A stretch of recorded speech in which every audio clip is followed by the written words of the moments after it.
ભરૂચમાં ભારે વરસાદ બાદ તબાહીના દ્રશ્યો સામે આવ્યા છે। જી હા, ઝઘડિયાના રાણીપુરા ગામમાં પહોંચી છે ઝી 24 કલાકની ટીમ। 200 એકર જમીનનો ભાગ પાણીમાં ધોવાઈ ગયો છે। કાવેરી નદીમાં પણ આવેલા પૂરના કારણે જમીનનું ધોવાણ થયું છે। કેળ, તપાસ અને શાકભાજીનો પાક પાણીમાં તણાયો। દેવું કરીને વાવેતર કરેલી જમીન નદીના વહેણમાં ધોવાઈ। જમીનનું ધોવાણ થતાં ખેડૂતો પણ પાયમાલ થઈ ચૂક્યા છે। ખેડૂતોએ પ્રોટેક્શન વોલ બનાવવા માટે માંગ કરી છે। આકસ્માતથી ઉદ્ભવેલી આફતે ખેડૂતોના માથે આફતનો પહાડ ઊભો કર્યો છે।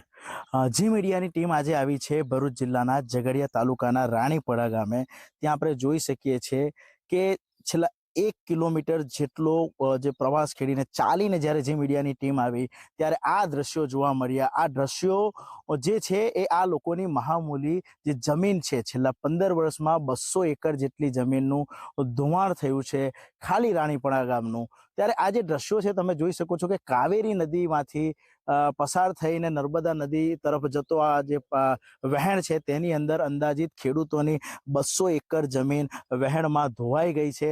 પાયમાલ થયા છે લગભગ 15 થી 30 જેટલા ખેડૂતો છે પાયમાલ થયા છે। ત્યારે ચાલુ વર્ષે પણ જે ભારે વરસાદ પડ્યો હતો અને ભારે વરસાદમાં આ જ વિસ્તારમાં કહી શકાય કે 15 થી 20 વીઘા જેટલી જમીન ધોવાણ થઈ જતા ખેડૂતોના માથે આભ ફાટી નીકળ્યું છે। સ્થાનિક ખેડૂત છે, આપણે એમની સાથે સીધી વાત કરીએ। શું કહેવું છે તમારું? જે રીતે ખેતીમાં ધોવાણ થયું છે છેલ્લા 10 વર્ષથી આ વર્ષે પણ? આ વર્ષે અમારી 15 વીઘા જમીન ધોવાઈ ગઈ છે સાહેબ। એનું અમારી કને બેંક લેણું છે, 15 થી 20 લાખ રૂપિયા લોન બોલે છે। અમે ક્યાંથી ભરીશું આ લેણું? હવે બેંક તો અમને છોડવાની નથી। કાયદેસર બેંક અમારી કને લોન ભરપાઈ કરવા માટે તો આવી જ જશે।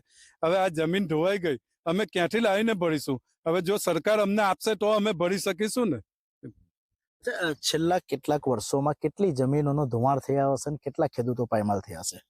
છેલ્લા 15 થી 20 વર્ષની 200 એકરનું ધોવાણ થઈ ગયું છે અને એમાં 25 થી 20 ખેડૂત પાયમાલ થઈ ગયા છે। જેવા ખેડૂત પાસે તો જમીન બી નથી રહી એવો પરિસ્થિતિ આવી છે। હવે ખેડૂત ઘર કઈ રીતે ચલાવશે? બેંક કઈ રીતના ભરપાઈ કરશે? હવે સરકાર એની આપે અમને વળતર આપે એવી અમારી માંગ છે।